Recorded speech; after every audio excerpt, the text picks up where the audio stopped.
So today I'm going to do a series of lab reactions, experiments for you in our lab reaction types. The purpose of this lab is to allow you to observe each of the 6 types of chemical reactions to help you get some more practice writing and balancing chemical equations, and to learn about how we predict the results from chemical reactions based on the reactants.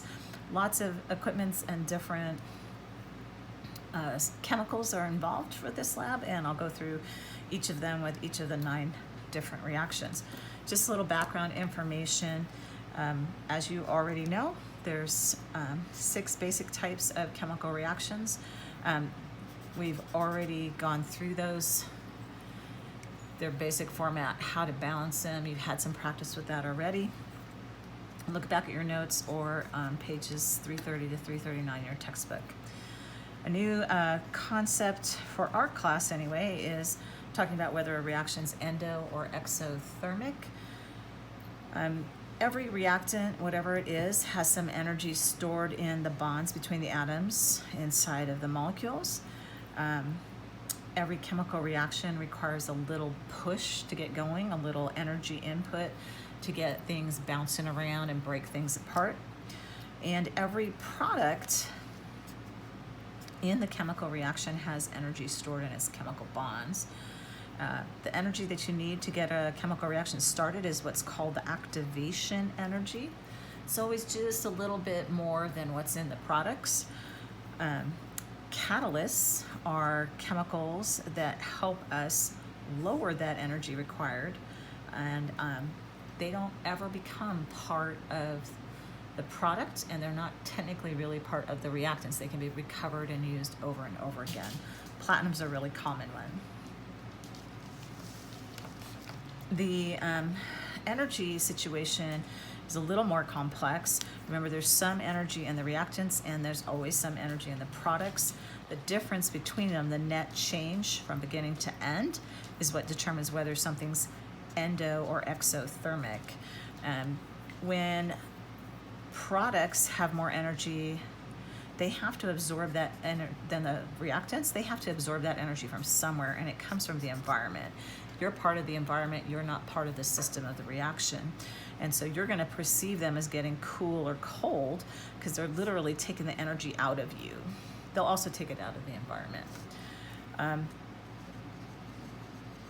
Endo means in, and so the energy is going into the products, so that's an endothermic reaction. And again, they feel cool or cold. On the other hand, if you have products with less energy than the reactant started with, that means the energy is leaving the system and it's going into the environment. It's actually a product, and you can actually write plus how many calories or joules of energy they give off. That's later in the book.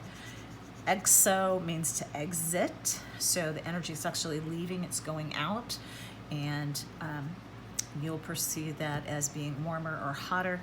And in many exothermic reactions, we actually get light or fire.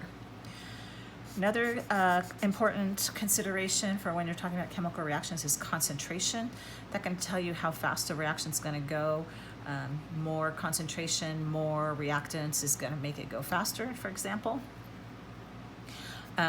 We've already talked about solutions as being homogeneous mixtures, but I haven't really talked exactly about what a solution consists of. It consists of a solute, which is sometimes solid, not always, a solvent, which is oftentimes a liquid, but not always, and they come together to combine into that solution. So the way I like to write it is solute, that's part in lesser amount, solvent, add together to make the solution.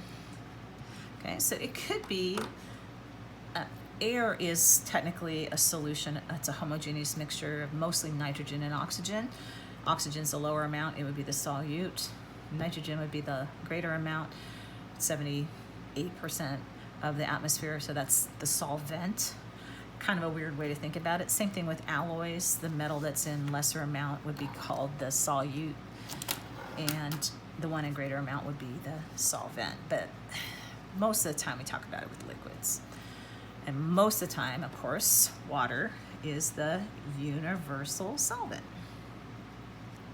Most things dissolve in water, but not all, as we've already talked about.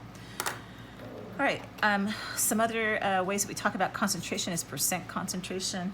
It could be percent by volume, or it could be percent by mass. So acetic acid or vinegar is 5%, and that's by volume, I believe. And we also are going to deal with hydrogen peroxide, that's 3%. So these are 5% acetic acid plus 95% water is what's in vinegar. Hydrogen peroxide is 3% hydrogen peroxide plus 97% water. But the big important one that you need to take away from this is something called molarity. And this is the number of moles of solute added to enough solvent, which is usually water, to make 1 liter. So notation for molarity is a weird italicized capital M, and it's the number of moles of solute per 1 liter of solution. You don't add a liter of water to it, you add enough water to get to a volume of 1 liter. That's molarity. We're going to be dealing with 2 concentrations of hydrochloric acid in this lab. Last part about this before we get into the reactions are talking about how we test for different gases. Different gases can be proven, their existence can be proven by using splint tests. As you know, oxygen is required for combustion. If you fan or blow on a fire, it'll make it burn faster or brighter because the increase in oxygen concentration. Carbon dioxide is used to extinguish flames. It's in fire extinguishers, the most common ones.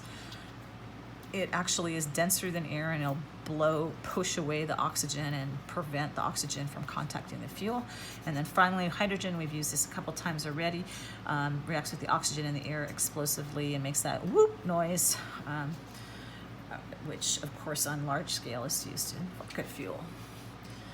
All right, so you're going to be following along with me. I'm going to do each of the reactions.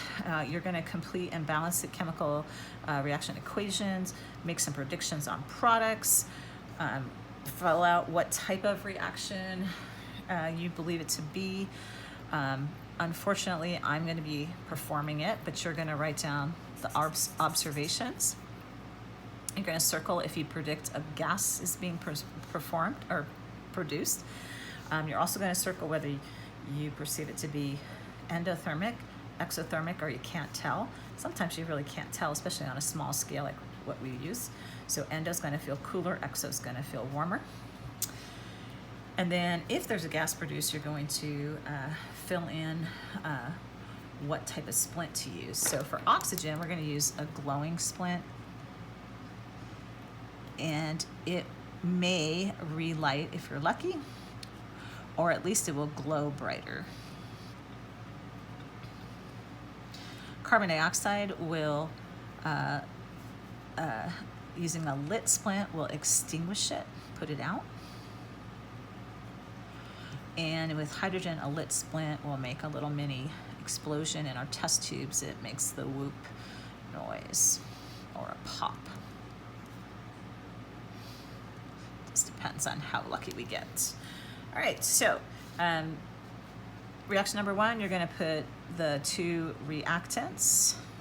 They're both going to, the hydrochloric acid is aqueous, calcium carbonate is little rocks, as you'll see in a minute, and hopefully you can see there's positives and negatives, and these are going to be our good old innies and outies with a little twist. There is going to be a gas formed.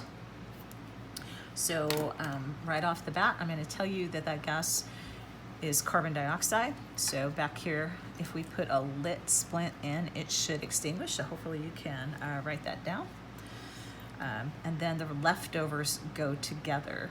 And so since this isn't inherently obvious, I'm going to tell you it's calcium chloride that's going to form, and it's going to stay in solution. Some water is actually going to form, and then carbon dioxide. This reaction is not balanced. It requires balancing. Okay. Reaction number 2 is similar, hydrochloric acid, this time sodium hydrogen carbonate. And similar thing, the sodium is going to go with the chlorine, which of course is salt. It's going to stay dissolved in the HOH.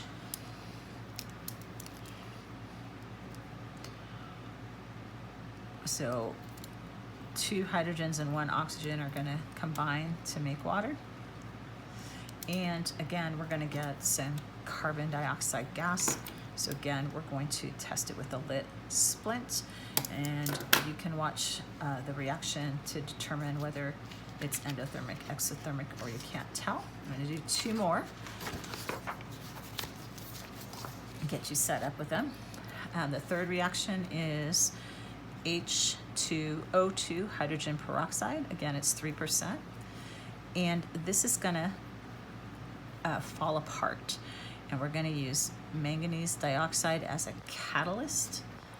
And it's going to fall apart into oxygen gas. And hopefully you can figure out that the remainder is going to be water. Maybe you can't. Again, this one's going to need some balancing. This time, since we're predicting oxygen gas, we're going to use a glowing splint for that one. And the fourth reaction for today is going to be zinc metal with copper 2 chloride solution. And this is an individual metal competing with another metal, and the activity series predicts that the zinc will replace the copper and the copper will come out of solution, and we'll end up with zinc chloride in solution. Okay, no gas forming here, nothing to write down. This is the procedure I'm going to do. This one is balanced as written. That's it for today.